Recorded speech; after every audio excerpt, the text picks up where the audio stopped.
भोजन, कई बार मैंने देखा भोजन करे उसी हाथ से उठाया जल और ठाकुर जी को छींटे मार दिए कि पहले भगवान को जल करेंगे। और जब उनसे पूछा है कि गलत है, अरे सब भगवान तो भाव के भूखे सबरी के जब झूठे बेर खा गए तो क्या हमारे नहीं खा सकते?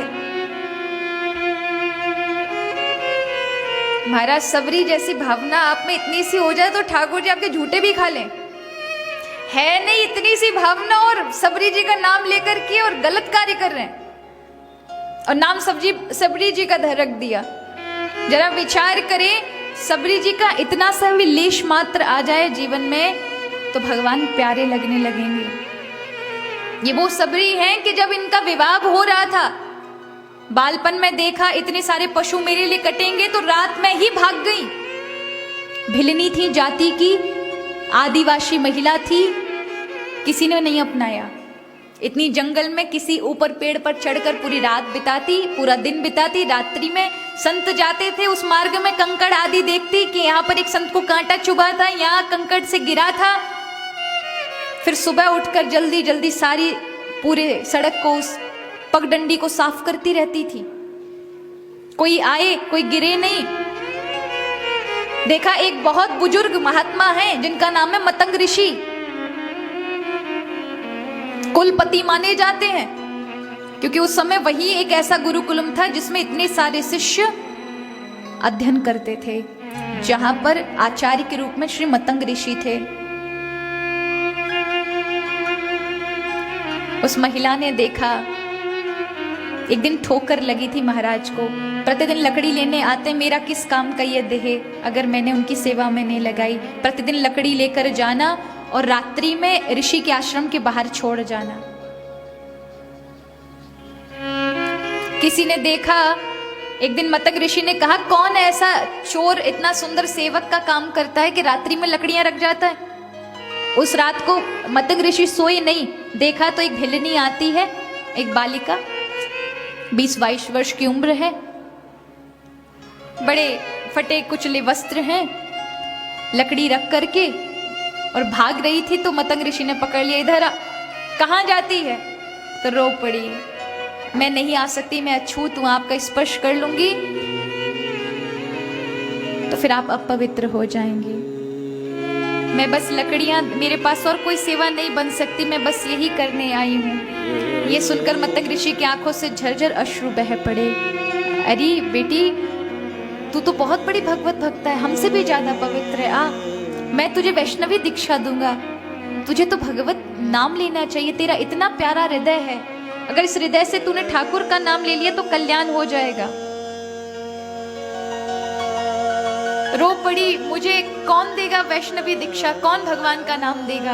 अरे मैं दूंगा। महात्मा जी, ये समाज आपको ग्लानि से भरकर दिखाएगा कि आपने मुझे अछूत को दिया, आप सोच विचार कर ले। अरे बिटिया, किस बात की सोच विचार करना? आओ, मैं तुम्हें दूंगा, मुझे समाज की कोई चिंता नहीं। और बिठाकर वैष्णवी दीक्षा दी। यहाँ खुद सबके समक्ष सेवा करो, कोई दुख चोरी सेवा करने की जरूरत नहीं। जब तुम्हारा मन पवित्र है, तन की कोई यहाँ आवश्यकता नहीं है।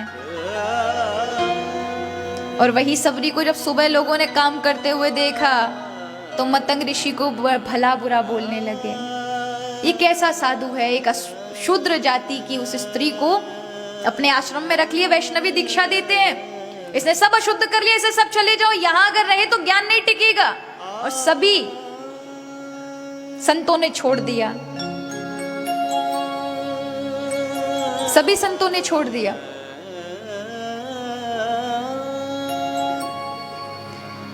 अकेले मतंग ऋषि ने अपना जीवन व्यतीत किया, लेकिन उस भगवत भक्ता के साथ गलत व्यवहार नहीं किया।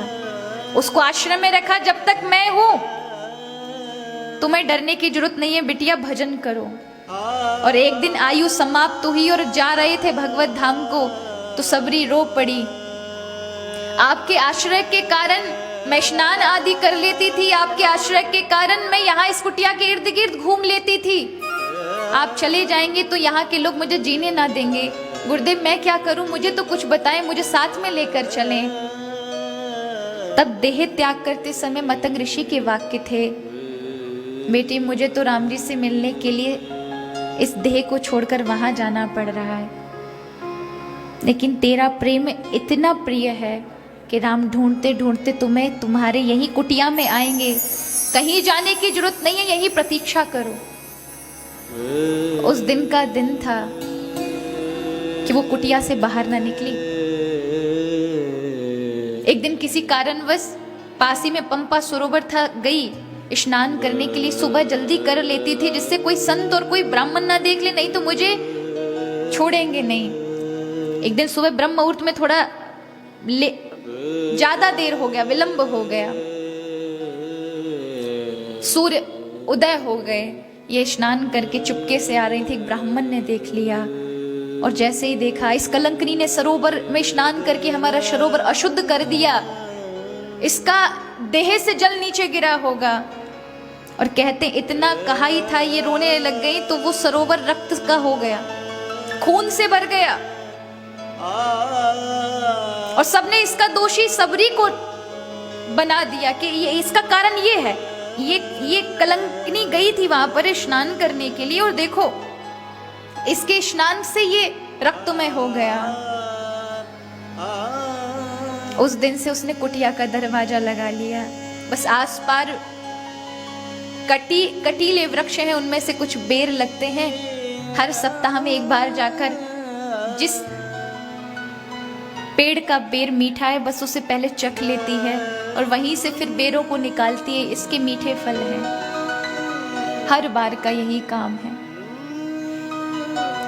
कब मेरे राम आएंगे प्रतीक्षा करती है। और जब भगवान श्री राम आ रहे थे, सभी ऋषि फूल माला स्वागत के लिए तैयार थे, लेकिन भगवान ने उनके स्वागत में वहां ना पहुंचकर सबसे पहले सबरी के पास पहुंचे। दरवाजा खटखटाया, मैं आ गया। जो 12 वर्ष की नव यौवना थी वो आज 95 वर्ष की बुढ़िया हो चुकी है, जिसका सारा शरीर जर्जर है। दरवाजा खोला, इतनी बड़ी काल तक प्रतीक्षा की है, देखा श्री राम को, रो पड़ी। पता ही ना चला, इतने वर्षों से प्रतीक्षा की थी इस छवि को देखने के लिए। कुछ है नहीं, क्या बिछाए, कभी कुछ देखती है, उठाकर जहां सोती थी जिस घास के उस सूखे उस पर बिछा दिया, राम जी को बिठाया। वही बहुत महीनों के बेर रखे थे, किसी मास में तोड़े थे, वो देखे, राम जी ने खाए, प्रिय लगे। अब ये ब्राह्मणों ने सुना, संतों ने सुना कि राम उस बिल्ली के यहाँ पहले पहुंच गए, तो सबके सब आए। ये आपने क्या किया प्रभु, आप मर्यादा पुरुषोत्तम हैं, हम आपकी प्रतीक्षा के लिए खड़े थे और इसके पास आकर के आप इसके हाथ के बेर खा रहे हैं। ये वही है जिसने पंपा सरोवर में केवल अपना स्नान किया ही था, उससे रक्त में बन गया सरोवर कि वो ना तो पान करने योग्य रहा ना स्नान करने योग्य रहा। ऐसी इस महिला के समीप बैठकर आप प्रसादी पा रहे हैं। तब भगवान ने कहा कि आप जितने भी मिलकर तपस्या आदि यज्ञ आदि करते हैं, फिर भी इसके बराबर का एक किंचित मात्र भाव आपके पास नहीं है, इसलिए आप उसके लायक मुझे लगे नहीं, उसके योग्य नहीं लगे, और मुझे भिलने की आतुरता भाव भी खींच रहे थे। और कहते पूरी रामायण में बड़े बड़े संत मिले, महाराज काऊ को नवदा भक्ति नहीं बताई। किसको बताई?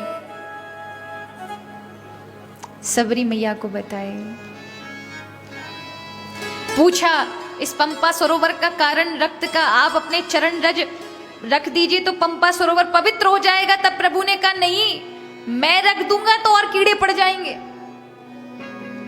क्योंकि तुमने भगवत भक्त का अपराध किया है, मेरे जाने से कुछ नहीं होने वाला। तुमने इस भगवत भक्ता जो प्रभु के लिए हमेशा अपना जीवन न्यौछावर किया, उसकी भक्ति नहीं देखी, उसका त्याग नहीं देखा, तुमने उस पर आरोप प्रत्यारोप लगाए। अगर ये कृपा कर दे और जल पर अपना चरण रख दे तो वो वैसा का वैसा स्वच्छ और उससे निर्मल हो जाएगा, क्योंकि इसका अपमान किया था, इसकी वजह से उस सरोवर ने अपना स्वरूप बदल दिया। सब चरणों में पढ़ते हैं, हे मैया कृपा कर दें, पंपा सरोवर को स्वच्छ कर दें। अकल आई, गई हैं सबरी, चरण स्पर्श करा रोते हुए, तुरंत वो रक्त का जो रक्तमय था पंपा सरोवर एकदम स्वच्छ नील धारा में परिवर्तित हो गया। सभी को प्रणाम करना पड़ा, धन्य है सबरी, धन्य है। और वो जब देखा राम जी ने मेरा मान सम्मान बढ़ा, इतने लोग मुझे सम्मान कर रहे हैं, ये राम जी के कारण हुआ, राम ने मुझे अपना लिया। अब इस शरीर का क्या कारण?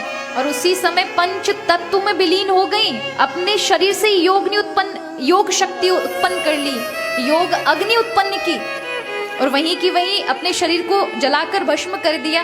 तो नवदा भक्ति किस लिए सुनाई थी? क्योंकि सबरी तो उसे अपनाने के लिए अपना जीवन रखा ही नहीं था। वो नवदा भक्ति सबरी के माध्यम से भगवान ने हमें प्रदान की है। और उस सबरी की बराबरी आप अपने आप से करो। नहीं, सबरी जी के तो झूठे बेर खाए थे, तो अगर हम ऐसे छींटे मार देंगे, हम ठाकुर जी को कुछ लगा देंगे तो क्या फर्क पड़ रहा है?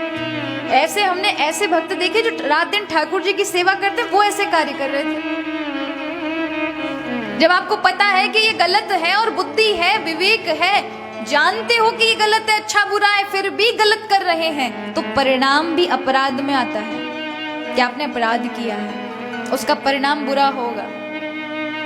अगर कोई अनजाना है, भोला है, अज्ञान अवस्था में उसे पता ना हो, तब कुछ कर दे तो बात समझ में आती है कि अज्ञानता में हुई है।